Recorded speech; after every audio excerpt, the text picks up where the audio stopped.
শহীদের আত্মা কষ্ট পাবে আমরা যদি এখান থেকে পল্টি মারি। আমরা এই কাজ করব না।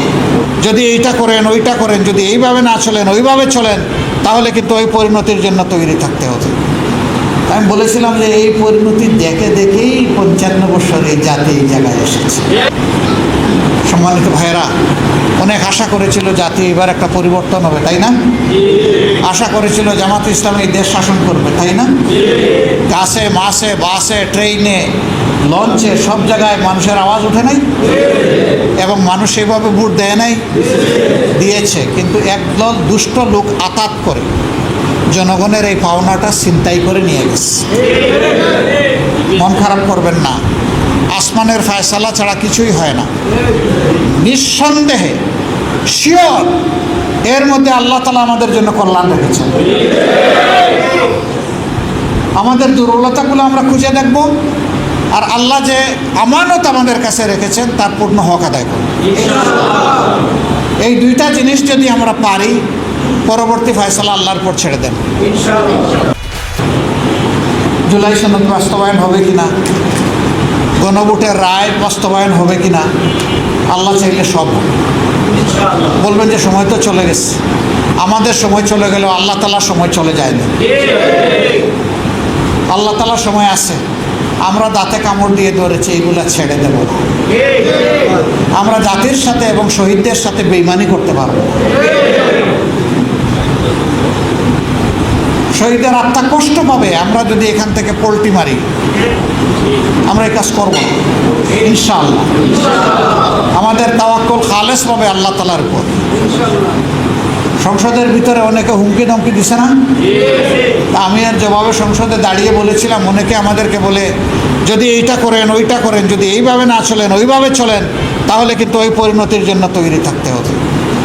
আমি বলেছিলাম যে এই পরিণতি দেখে দেখেই ৫৫ বছর এই জাতি এই জায়গায় এসেছে। সুতরাং নতুন করে কোনো পরিণতির ভয় দেখাবার কিছু নেই। আমরা পরিণতির ভয় একটাই করি, সেটা আল্লাহ তাআলার পরিণতি, আর কারো পরিণতির পরোয়া করি না। আমাদের দাবি অব্যাহত থাকবে ইনশাআল্লাহ। এই এলাকা থেকে আপনারা আমাকে আপনাদের আমানত সমঝে দিয়েছেন। কিছু বাস্তব সমস্যা আছে, সরকারের কিছু সীমাবদ্ধতা আছে, আবার কিছু দুষ্ট লোকের কারসাজি আছে। এই সবগুলা নিয়ে আমরা সংসদে কথা বলছি এবং পরিষ্কারভাবে জানতে চেয়েছি যে এখানকার সমস্যার সমাধান করবেন কিনা প্রধানমন্ত্রী। আলহামদুলিল্লাহ, তিনি সম্মানের সাথে এটা কবুল করেছেন। একটু দেরি করে ফেলেছেন, প্রথমবারের পরে মাঝখানে ১.৫ মাস চলে গেছে। এই যে আপনাদের কষ্ট হলো, পানির জন্য কষ্ট, গ্যাসের জন্য কষ্ট, দুর্গন্ধ, নালা নর্দমার কষ্ট, কিশোর গ্যাংয়ের কষ্ট, মাদকের কষ্ট, আছে না এই কষ্টগুলো? এই কষ্টগুলোর জন্য আমি আল্লাহর দরবারে মাপ চাই, আপনাদের কাছেও মাপ চাই।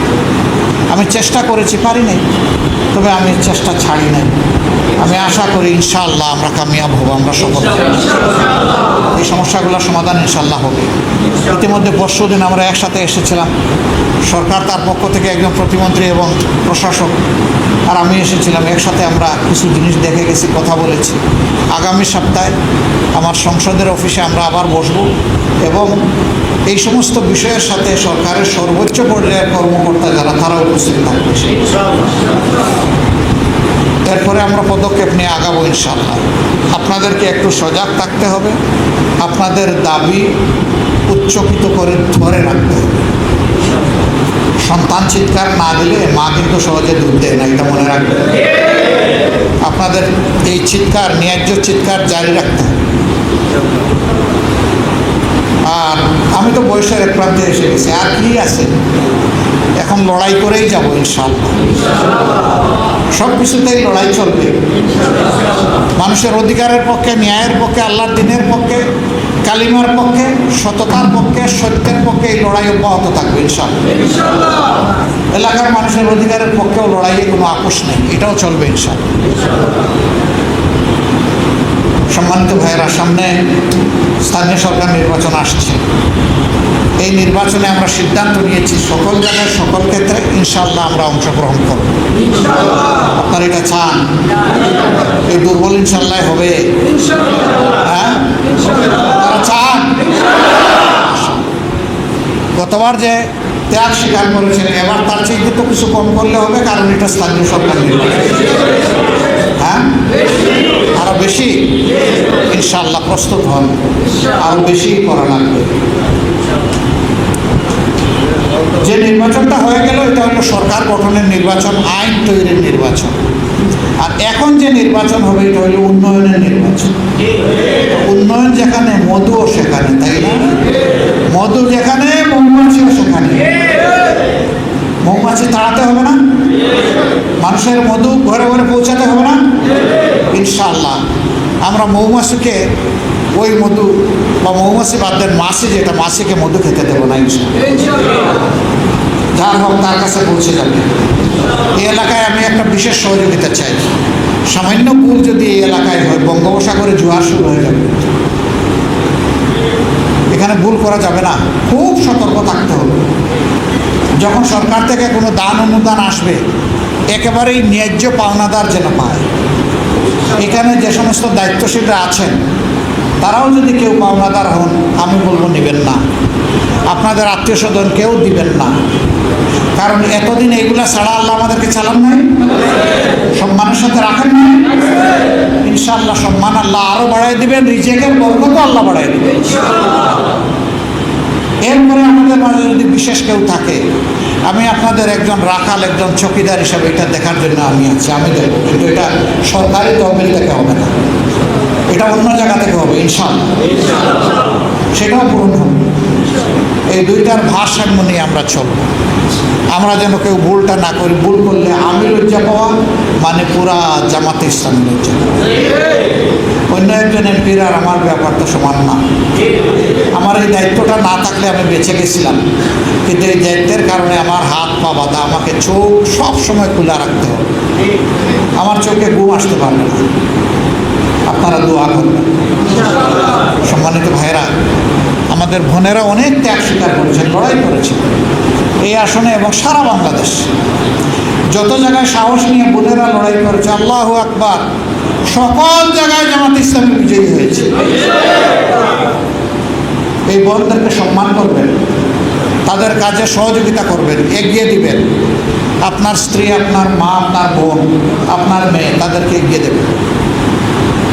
আর এই যুবকদেরকে আমাদের বড় প্রয়োজন। এই জন্য যুব সমাজকে কাছে টানতে হবে। 40-এর নিচে বয়স যাদের, তারা একটু হাত তুলেন তো দেখুন। আগামীতে আমি 50-50 চাই, আজকে কম।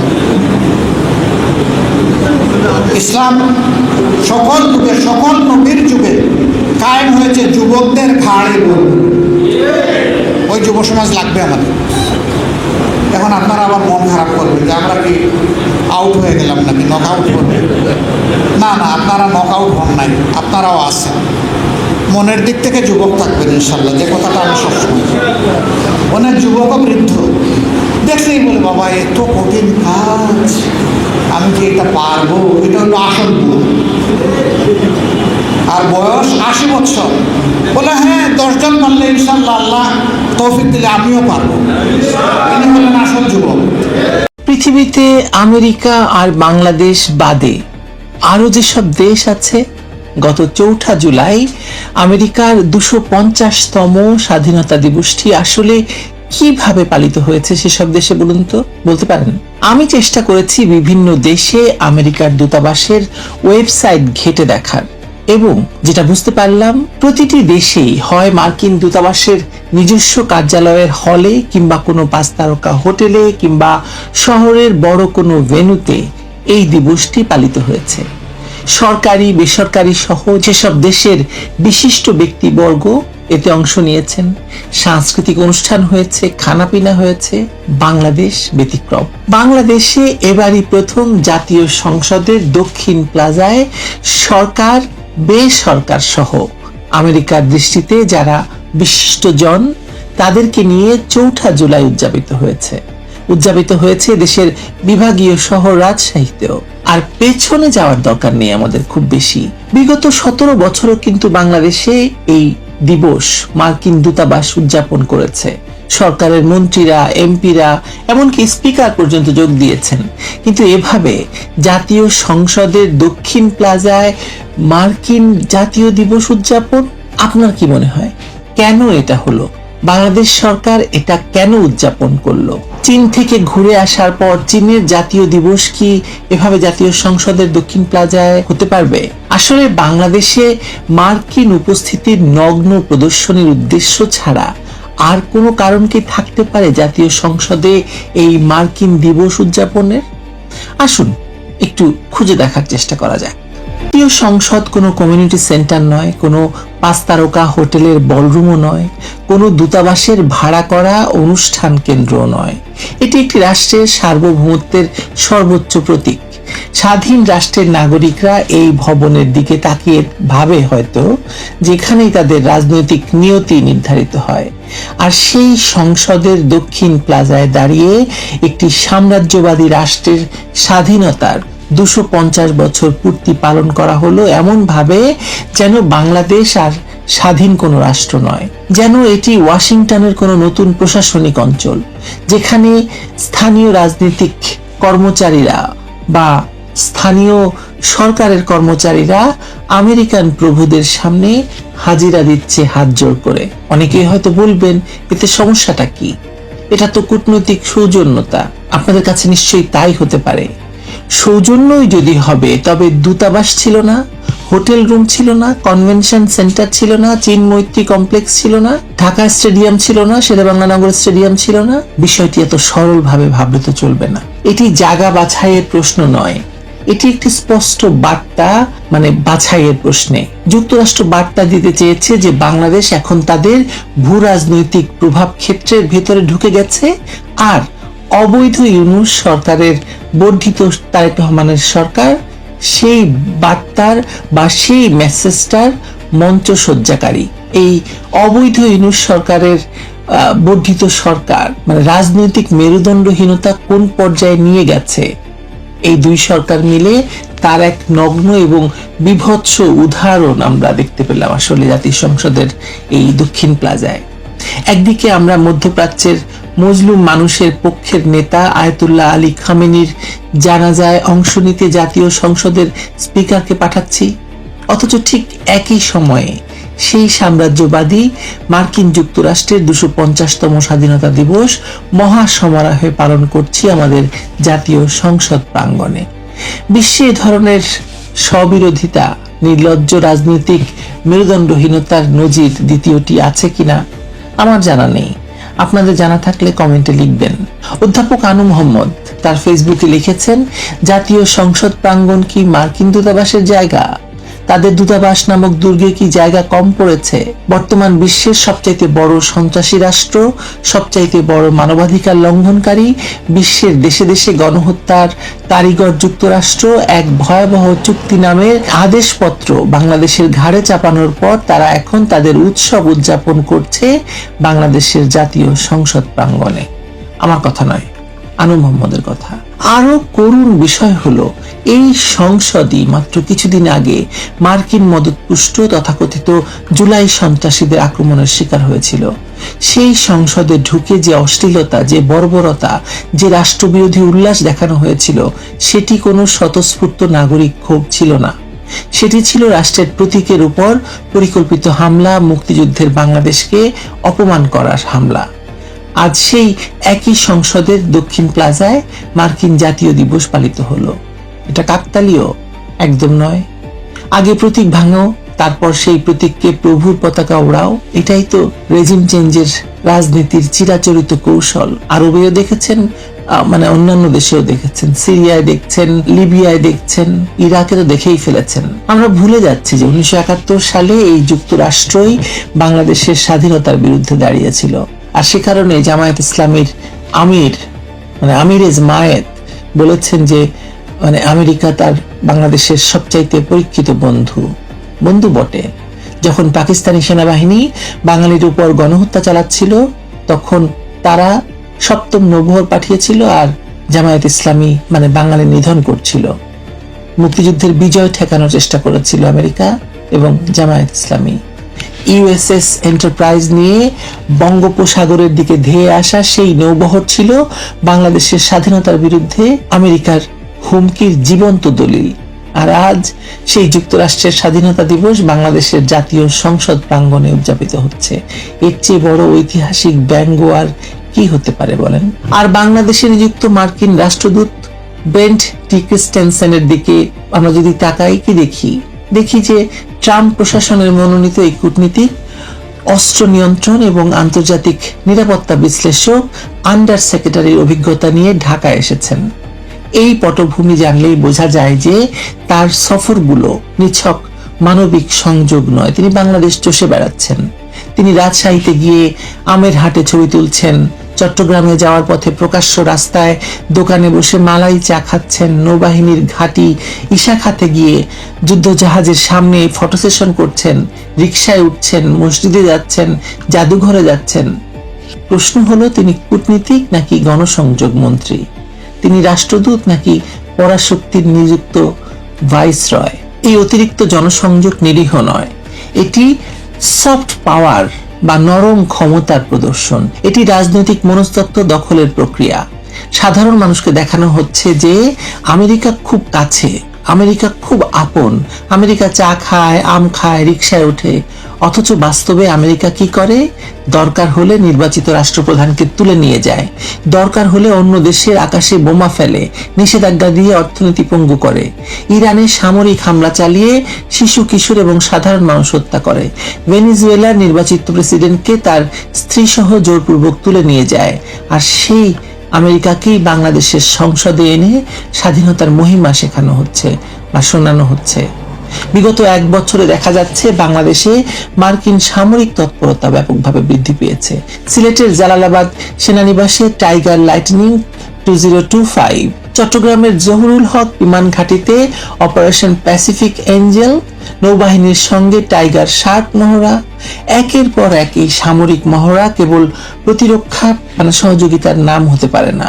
দুই দেশের সামরিক সক্ষমতায় যেখানে আকাশ পাতাল পার্থক্য, সেখানে এই ঘন ঘন মহড়ার আসল উদ্দেশ্যটা কি বলেন তো? ওয়াকিবহাল মহলের মতে এর আড়ালে চলছে বেস ক্যাম্প তৈরির প্রস্তুতি। সেন্ট মার্টিন বা কক্সবাজারে মার্কিন সামরিক উপস্থিতি পাকাপোক্ত করার পরিকল্পনা। রাখাইনে মানবিক করিডোরের বিষয়টি এই প্রেক্ষাপটেই বুঝতে হবে আমাদের। মানবিক সহায়তার ভাষায় মোড়ানো এই প্রস্তাব আসলে কক্সবাজার বা সেন্ট মার্টিনে সামরিক উপস্থিতির দরজা খোলার কৌশল।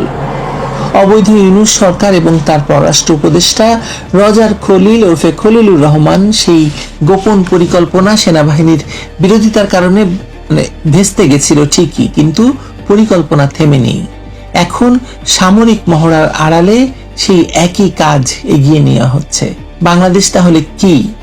এটি কি একটি স্বাধীন রাষ্ট্র নাকি মার্কিন সাম্রাজ্যবাদের হাইব্রিড উপনিবেশ? উপনিবেশ মানেই প্রত্যক্ষ ভূখণ্ড দখল নয়। আধুনিক উপনিবেশ কাজ করে অর্থনৈতিক ঋণ, বৈদেশিক বিনিয়োগ, সামরিক নির্ভরতা, সাংস্কৃতিক আধিপত্য, তথ্যযুদ্ধ, এনজিও নেটওয়ার্ক এবং দালাল শ্রেণীর রাজনীতির মাধ্যমে। আমরা হঠাৎ একজন বড় দালাল দেখলাম জোনায়েদ সাকিকে এই অনুষ্ঠানে হাজির হয়ে দাঁড়িয়ে আছেন। এতদিন তিনি মার্কিন সাম্রাজ্যবাদ, তেল গ্যাস, ইজারা কত কিছু নিয়ে কথা বলেছেন। এখানে এখনো পর্যন্ত বিদেশি সৈন্য এসে পতাকা নামায়নি, কিন্তু স্থানীয় মুখ দিয়ে বিদেশি নির্দেশ বাস্তবায়িত হচ্ছে। স্থানীয় সরকার থাকে, বিদেশি নীতি থাকে, স্থানীয় সেনাবাহিনী থাকে, বিদেশি প্রশিক্ষণ থাকে, স্থানীয় মিডিয়া থাকে, বিদেশি ন্যারেটিভ থাকে। আর তারপর আমরা হয়তো একদিন দেখতে পাই যে জাতীয় সংসদও আর নিজের থাকে না।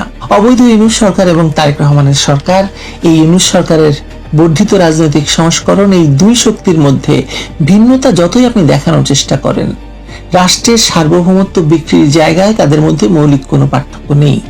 2024-এ তথাকথিত জুলাই বিপ্লব ছিল সেই রেজিম চেঞ্জ প্রকল্পের বাস্তবায়ন, যেখানে শেখ হাসিনাকে সরিয়ে জনগণের হাতে ক্ষমতা যায়নি, ক্ষমতা গেছে বিদেশি সমর্থিত এক অনির্বাচিত কাঠামোর হাতে।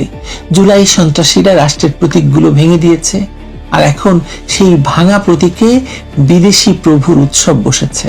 আজ যারা জাতীয় সংসদের দক্ষিণ প্লাজায় গিয়ে মার্কিন কর্মকর্তাদের সঙ্গে দাস সুলভ ভঙ্গিতে হাত মিলিয়ে হাসি মুখে পোজ দিয়েছেন, তারা ভবিষ্যতের ইতিহাসে কি নামে পরিচিত হবেন বলে আপনার বিশ্বাস? স্বাধীন রাষ্ট্রের রাজনীতিবিদ, নাকি কলোনিয়াল দরবারের স্থানীয় দোভাষী বা ইন্টারপ্রেটার?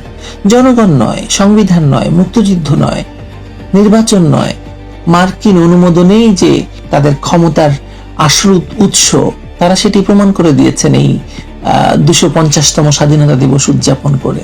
বাংলাদেশ এখন আমেরিকার নয়া কলোনি। সামরিক ঘাঁটি দিয়ে মাপবেন না, কিন্তু দেখবেন এখনো সামরিক ঘাঁটি হয়নি, হইতে কতক্ষণ। কিন্তু অর্থনীতি, রাজনীতি, সামরিক সহযোগিতা, মিডিয়া, এনজিও, জনমত, নীতি নির্ধারণ, রাষ্ট্রীয় প্রতীক সব মিলিয়ে দেখলে বুঝতে পারবেন যে আমরা এখন নয়া কলোনিতে পরিণত হয়েছি। বাংলাদেশকে হাইব্রিড উপনিবেশে পরিণত করার প্রকল্প প্রায় শেষ হয়ে গেছে।